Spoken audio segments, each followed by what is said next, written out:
Sometimes when you set out to study interior design, you never know where it's going to end up. Today's guest discovered a love of SketchUp, which has given her an additional income stream alongside her own interior design business. Let's meet Nancy.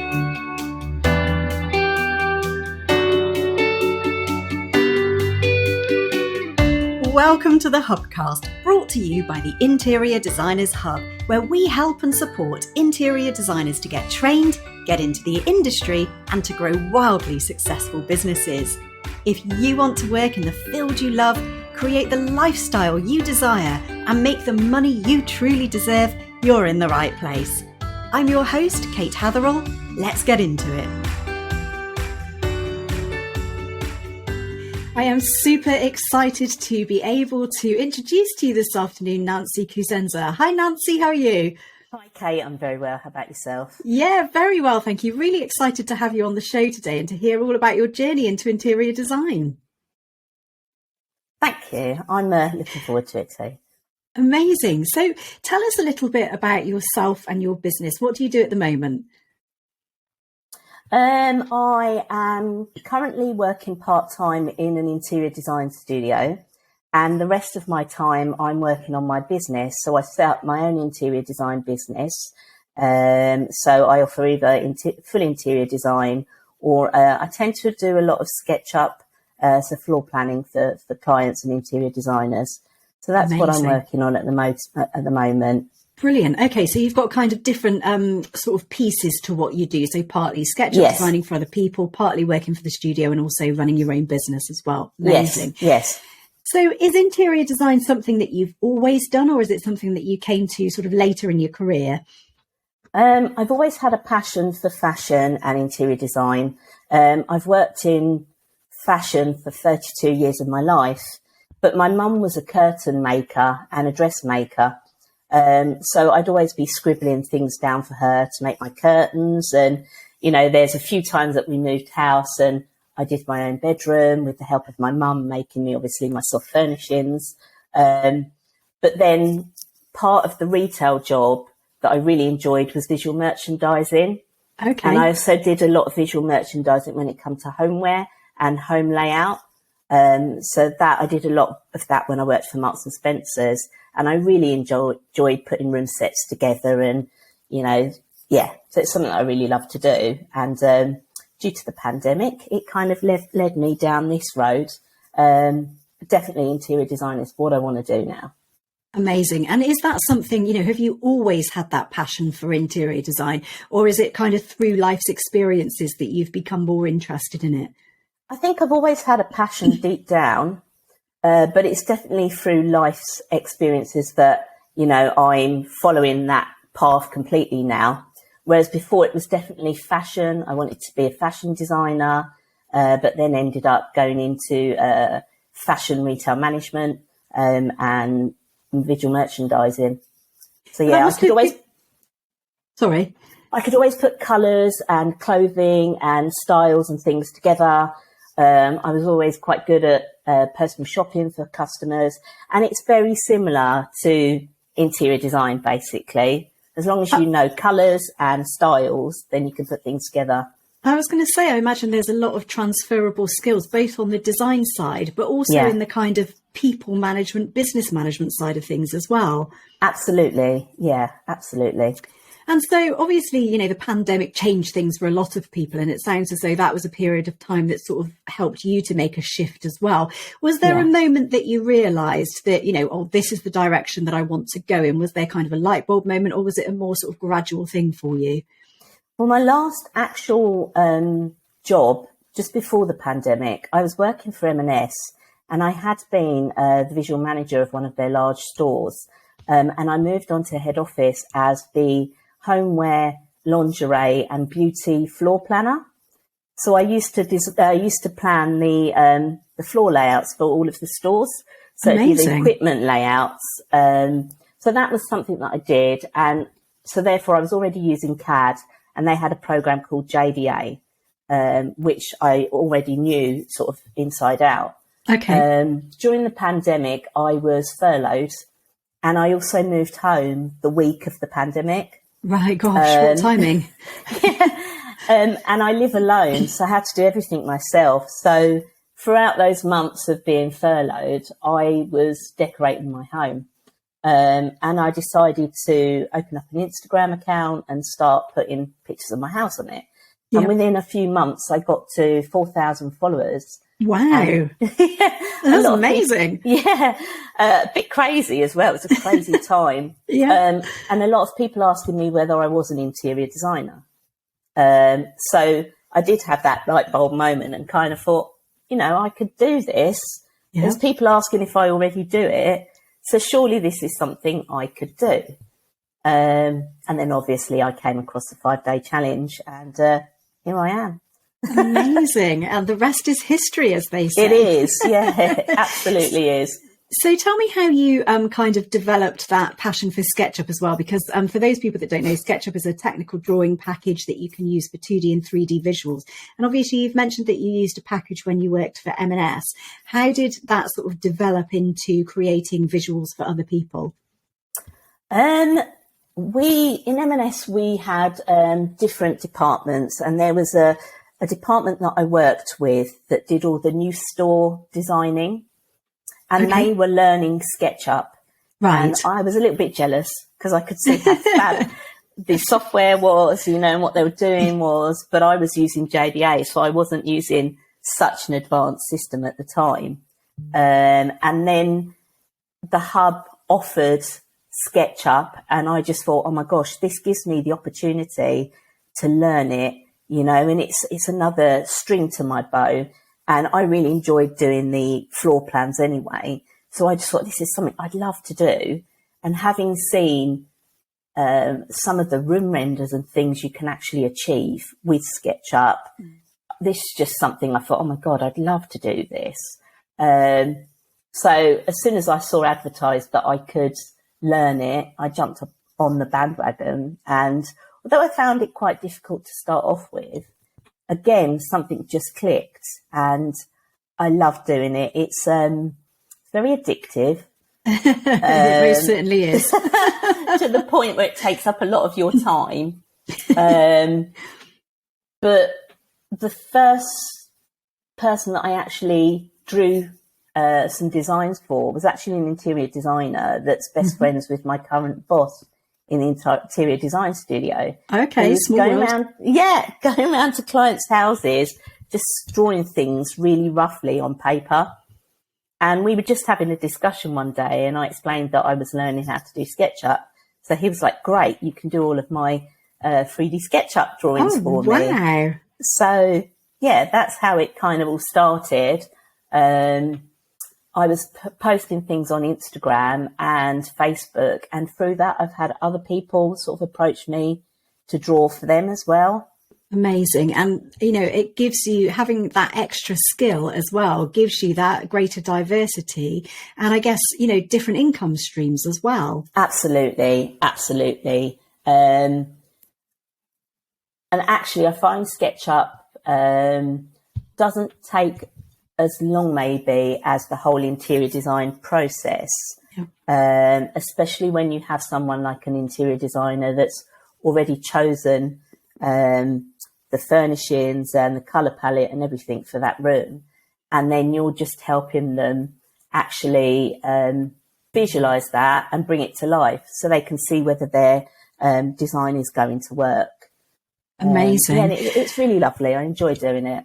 And you're so good at it as well. I mean, I see the visuals that you produce and they are fantastic. And I've had the pleasure of being able to see you go from, literally not being able to know how to draw a square in SketchUp to being able to produce these amazing photoreal renders. So it's been a real pleasure for me to see your journey developing, and amazing that, you're getting paid work from it as well, which is, kind of, I guess, a side benefit of doing the diploma is that you learn another marketable skill in addition to interior design as well.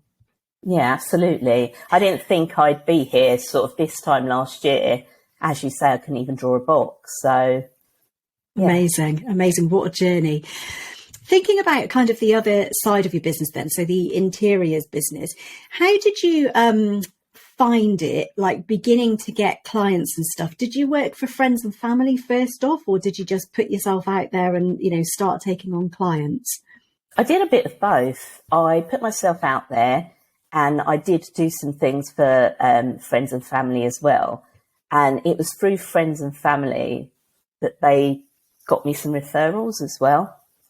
And I tend to find a lot through, say, Facebook is a good way of connecting with clients. But Yeah. you do have to put in the work with your marketing. You're not just going to get them overnight. Yeah. But yeah, I've found definitely you need the support from your friends and family. Absolutely. Yeah. And do you find that it takes some time for sort of the marketing to take effect and, time for the business to build up? It does. It's not going to happen overnight for you. But as soon as you get that first client, your confidence begins to grow, and you're starting to build up your portfolio as well. Yeah. So people can see what you've done, and then testimonials and things really help as well, because new clients, especially if you're a new business, want to see what you have done in the past. So that really helps, and it takes time to build that up. Yeah, absolutely. But if you can definitely offer help to friends and family first, then it will help you to get the pictures and things that you need sort of behind you. And is that kind of what you did then? So you did some work for them, and then you took the photography, which you were then able to use on social media, on your website and so on, to market yourself. Yeah, absolutely. For instance, one of my first clients, it was through a cousin on Facebook that she was part of her hometown group, and someone on that group was asking if anybody knew an interior designer. So It was through her that I actually got that first job. Right, amazing. And then obviously the photos that I've put online have helped get other people on board. Yeah, and I guess, that's a real problem for a lot of interior designers that are just beginning, is not having that photography. And it's a bit of a chicken and egg situation. You need the photography to prove that you can do it, but until you do it, you can't get hold of the photography. And I guess, using visuals. So if you are able to use SketchUp, to create 3D visuals, that can be helpful as well. But as you've just said, doing work for friends and family can help you to build that portfolio as well. Yeah, absolutely. Absolutely. And you have to almost get them to believe in you as well. So, if they've seen your home, if they've seen what you can achieve as well, then they're more likely to let you into their homes as well. So absolutely. And did you find that, did you use any photography of your own home? I know you said that you'd moved house, so presumably there was a period of mad decorating, as we all do when we move in. Were you able to use some of those images? Yeah, absolutely. And I've actually drawn SketchUp images of my own home and how I hope one day to be able to extend it as well. So definitely. And I think that's where it all starts. It starts in your own home. So yeah, absolutely. And we find, a lot of people come to us for their interior design education because they've decorated their own home and absolutely loved it.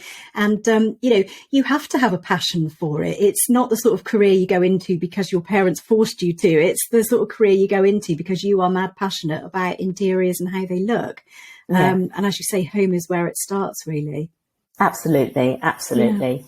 And I do feel I've learned so much from when I first started. You almost think that because you've done your home, you can do everything, but there's so much more behind it.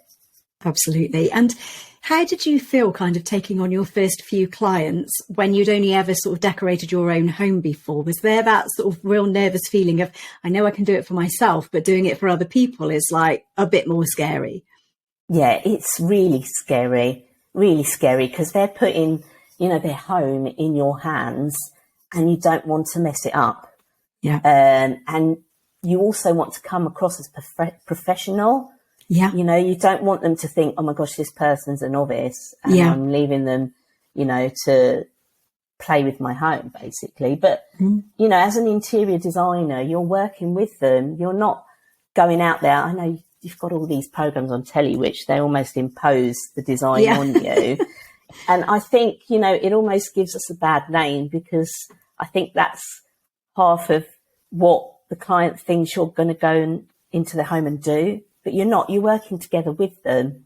So you are showing them your ideas and you're getting an agreement from them as you're working on their home. So actually, the fact that you're working with them kind of made me feel a lot more at ease. But then I have just studied my diploma as well. So, I'm quite fresh, but I've got those fresh ideas and things in my head already. So, it's very daunting. But I think when that first client actually says to you, oh my God, I love what you've done, then it just gives you the confidence to want to continue and know that you're good at what you do. Absolutely. And there's no feeling on earth, is there, like that one where, it's something that was in your head that you've made into reality and then the client loves it. It's like nothing else. Yeah, absolutely. Amazing. So in terms of this kind of whole journey that you've been on, I mean, if you look back, a year ago, 18 months ago, it has been quite some journey, hasn't it? Yeah, absolutely. And I guess over that period of time, you go through lots of changes, lots of learnings.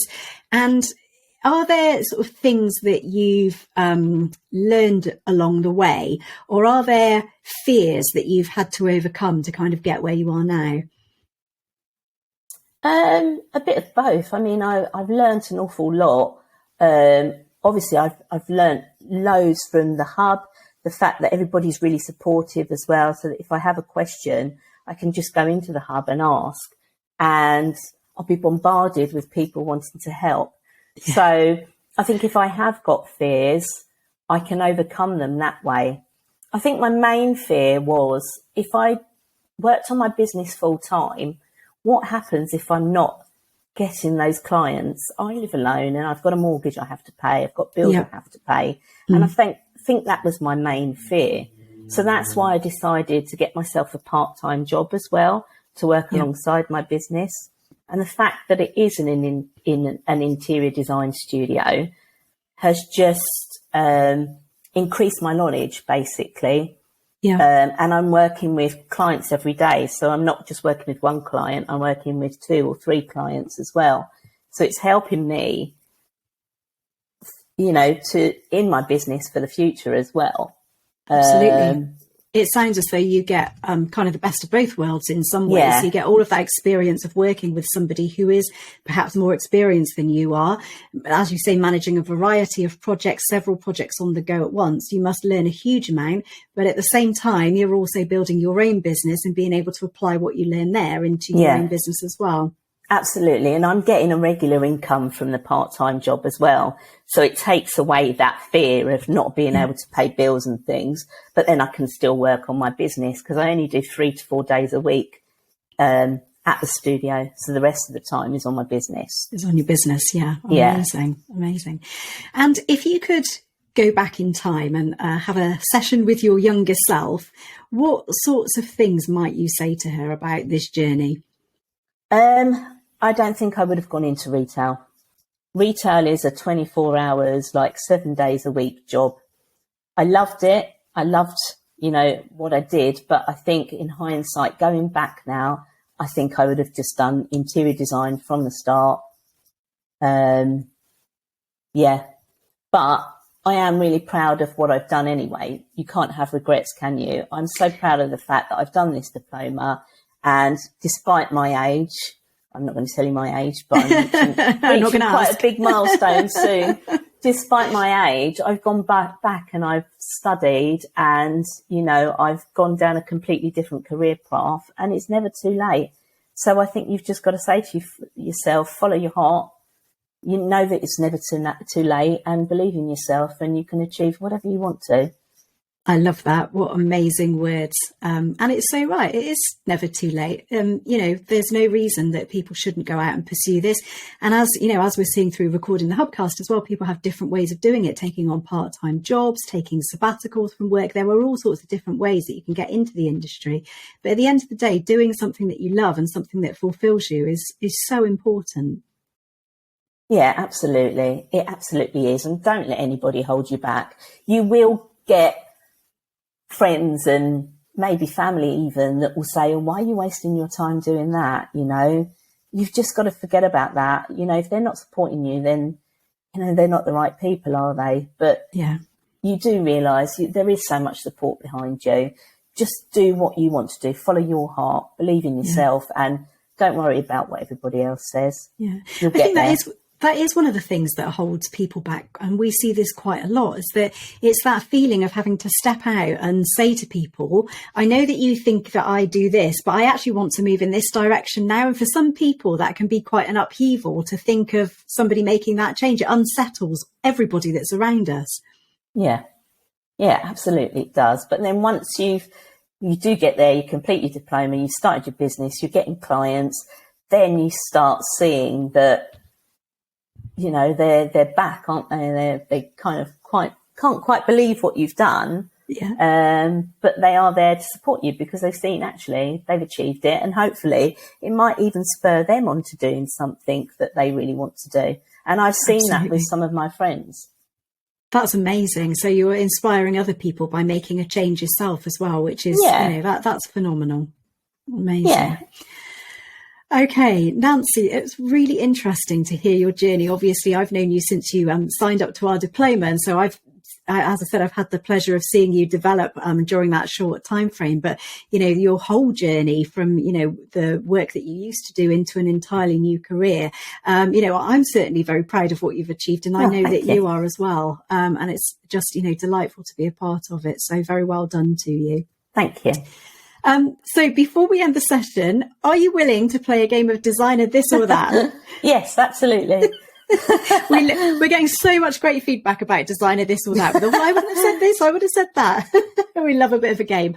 Okay, so we've got 1 minute. I'm going to give you pairs of options and you have to choose which is your favourite. Don't overthink it. It's just, you know, give your answer. It's no rights or wrongs. Are you ready? Yes. All righty, let's go. Scandi or boho? Boho. Spots or stripes? Spots. Maximalist or minimalist? Oh, maximalism. Dark or light? Dark. Neutral or colourful? Colourful. Blinds or curtains? Curtains. Formal or casual? Formal. New or upcycled? Upcycled. Leather or vegan? Vegan. Brand Paints or colour matched? Brand paints. Faux plants or real plants? Faux. I've got cats. Plumping cushions or karate chopping cushions? Plumping. Linen or velvet? Velvet. Glam or rustic? Glam. Art deco or pop art? Pop art. Changing rooms or interior design masters? Interior design masters. Floral or plain? Floral. George Clark or Kevin MacLeod? George Clark. And we are out of time. Amazing. You've survived designer this or that, Nancy. Well done. And I think I've answered it truthfully. So, yeah. Absolutely. Brilliant. Well done. And for those of you that are just listening on the podcast and not watching on YouTube, Nancy's got an amazing bit of pop art in the back. That's a gorgeous print. Oh, it's actually got the Queen on it as well. Yes, so I thought it had very interesting timing. Sad. Okay, Nancy, thank you so much for giving up the time today and sharing your journey, which, you know, I'm sure will inspire other people as well to follow in your footsteps and to, you know, as you said, it's never too late to get out there and do what you want to do. Absolutely. Brilliant. Thanks very much. Thank you so much, Kate. Have a good day. You too. Take care. Thank you for tuning into Hubcast by the Interior Designers Hub. If you've enjoyed this podcast, please take a screenshot and share it to Facebook, Instagram, or your favourite social media channel. Make sure to tag me in at Interior Designers Hub and let me know what you enjoyed about this episode. I reply to each and every comment. I'd also like to offer you an incredible free gift, which is going to show you the exact roadmap that you need to take to become a wildly successful interior designer. It shares our secrets to business success. If you'd like to get your hands on that, head on over to interiordesignershub.co.uk/roadmap right now. Thanks so much for listening, and I'll see you next time.